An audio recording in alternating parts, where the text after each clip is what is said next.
일단 지금 음주 회유 장본인으로 지목된 분이죠. 김성태 전 회장. 이 사람은 오늘도 술자리는 없었다라는 입장을 고수했습니다. 한번 들어보시죠. 김성태가 취하게 마셨다는 얘기죠. 법정에서도 유사한 취지로 얘기했습니다. 종이컵에 담겨 있는 게 술인지 어떻게 알았냐? 그러니까 입에 갖다 대니 술 냄새가 나서 알았고 내려놨다. 이렇게 얘기했습니다. 최근에 계속되고 있는 술자리 회유 의혹에 대해서 좀 입장 얘기해 주시죠. 전번에 다 말씀드려가지고. 근데 술자리가 상식적이지 않다고 하셨는데 네. 술자리가 없었다는 겁니까? 왜 없었어요? 없었습니까? 네, 전혀. 김민수 대변인님, 어제 이화영 씨 측이요 담당 검사와 또 쌍방울 직원을 경찰에 고발을 냈습니다.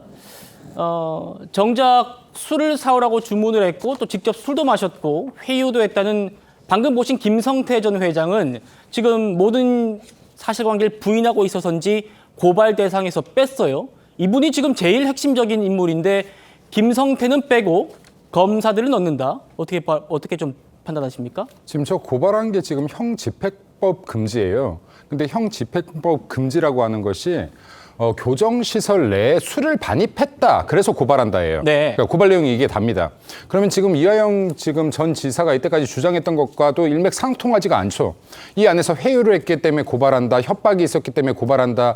불법 CCTV가 있었기 때문에 고발한다. 이런 내용 하나도 없습니다. 이런 거 하나도 없고 네. 그냥 교정시설 안에 술을 반입했기 때문에 검사가 이걸 묵인했기 때문에 고발한다. 이게 그냥 고발장의 내용인 거예요. 네. 그래서 이거는 지금 각하입니다. 각하. 그러면 이건 무슨 말이냐? 아예 죄를 따질 이유도 없다라는 거예요. 왜? 검사 조사실은 교정시설에 안 들어갑니다. 교정시설이 관련법에서 지금 정하고 있거든요. 그렇군요. 네, 여기 이 범위를 정하고 있습니다. 교도소라든지 구치소라든지. 그럼 이거 정해져 있는데 여기는 교정시설도 아니에요. 그럼 애초에 성립되지 않는 고발인 거죠, 지금. 그건 각하 사유인 것인데 그럼 이거를 지금 변호사가 이런 고발장을 도대체 왜 썼냐, 이 정도 법적 상식이 없이 썼냐라고 하면 알고 썼다라고 봐야지 맞는 것인 거죠. 그러면 이것으로 지금 얻고자 하는 게 무엇이냐를 따져보려고 했더니 결국에는 검찰에 대한 검찰 조사에 대해서 국민들에게 불신을 하나 안겨주는 것이 하나요. 그리고 두 번째는 검찰이 이와 같은 죄를 저질러서 지금 피고인이 되었으니 수원지검은 이 수사에서 손을 떼라라고 두 가지 요구를 한 겁니다. 네. 자, 그런데 수사에서 손을 떼라고 했는데요. 여기 지금 이화영 전 부지사는 이미 끝났어요. 이제 지금 판결만 남았어요. 그럼 지금 여기에서 수사를 받고 조사를 받을 사람 누구냐? 이재명 당대표입니다. 그럼 이 말인 뜻은 뭐냐면 이재명 당대표 수원지검에서 조사하지 마 하는 거예요. 자, 그러면 이거는 결국에 지금 이렇게까지 지금 거짓말로 추정되는 것들을 번잡하게 늘어놓고 나서 결론은 이재명 대표 수사 여기서 하지 마 하는 게 결론인 것 같은데 네. 그렇다라고 하면 이게 뭐냐라고 하면요. 이것도 추정입니다. 왜냐면요. 지금 검사들이 회유했을 거라는 추정을 진보 진영에서 하고 있는데 그럼 저도 제 입장에서 우파 진영의 입장으로 제가 추정을 해보겠습니다. 지금 이미 이화영 전 부지사는요. 구형을 받았어요. 12년인가요? 15년인가? 아주 길게 받았습니다. 그럼 본인의 입장에서 본인이 가장 빨리 나갈 수 있는 방법이라고 생각했을 것 같은 게 이재명 당대표가 대통령이 되고 사면되는 거라고 판단했을 것 같아요. 나는 들어가는 게 확정되더라도 이재명 당대표만은 살려야 내가 이곳에서 가장 짧은 기간 있을 수 있다라고 판단했을 수 있다라는 겁니다. 네, 혹은 김민수 대변인님의 지금 추정입니다. 네, 추정이라고 말씀드리고 얘기합니다. 네, 그러면 제가 왜 이 추정까지 이야기하냐? 진보 진영은 지금 계속해서 검사들이 회유했을 거라는 추정을 내놓고 있는데 그러면 우리도 이에 합당한 반대급부 추정을 내놓을 수 있어야 되는 것이다. 그러면 만약에 이 거짓말이라는 것도 이유가 있어야 되는데요. 이화영 전 부지사가 거짓말한 이유가 있다면 이것일 것이고 혹은 이 배우도 있을 수 있다는 거에 우리도 초점을 맞춰야 된다고 생각합니다. 알겠습니다. 굉장히 논점을 정확하게 또 말씀 주셨습니다. 한번 제가 좀 되짚어 드릴게요. 김민수 대변인께서 말씀하신 그 중에 핵심은 제가 생각하기에는 이 고발장의 그런 혐의 부분입니다. 그러니까 소주 같은 금지 물품을 반입했다. 이게 지금 잘못이라는 건데 그런데 이전 부지사 측 주장대로 검사가 술자리를 용인해서 진술 회유가 이루어졌다면 이거는 오히려 직권남용이나 위증교사 혐의로 고발했어야 한다. 이런 지적입니다. 그러니까 성진 부장님, 핵심을 비껴간 고발 아니냐. 이게 지금 비판 포인트거든요. 저 변호인이 민주당 지방의원이긴 하지만 지금 당 차원에서 뭐 고발한 게 아니라 지금 이화영 전 부지사의 변호인으로서 고발한 거 아닙니까?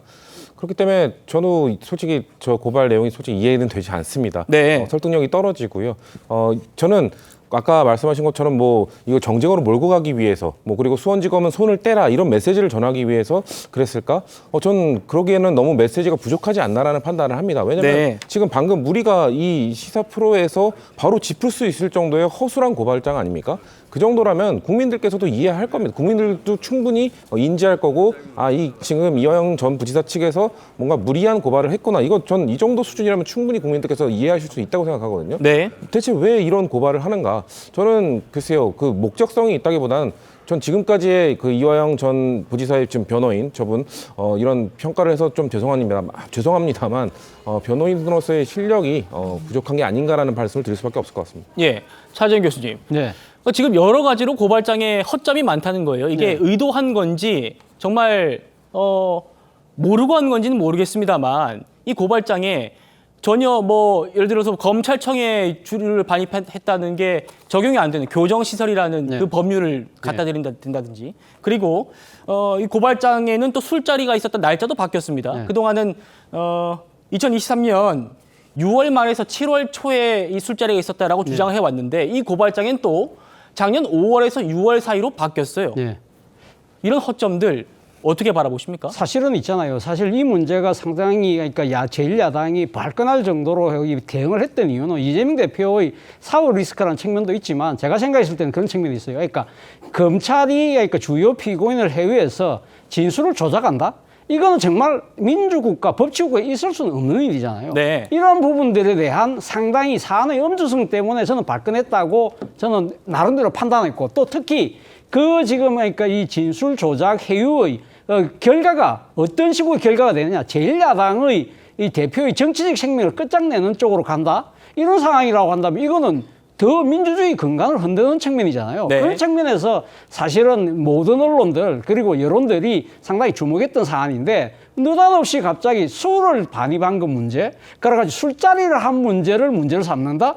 이거는 진짜 이거 뭐죠? 그러니까 태산명동 서일필도 아니고 정말 좀 말도 안 되는 그러한 식으로 지금 이렇게 기결되는 그러한 부분들은 결국은 지금 그 이하영 전 부지사의 변호인이 본인의 지금 주장을 스스로 지금 이 나름대로는 좀 이렇게 그 허물고 있는 일종의 전략적 해군처럼 보인다는 것이죠. 네. 그 진실은 뭔지 모르겠습니다만 일단 이제 드러난 바로는 상당히 그러니까 이하영 전 부지사와 둘러싼 이 사안의 엄중성을 갖고 본인이 주장했던 거와는 달리 상당히 지금 본인에 대한 스스로에 대한 주장을 걷어들이고 있는 것은 아닐까라는 생각이 조심스럽게 듭니다. 네.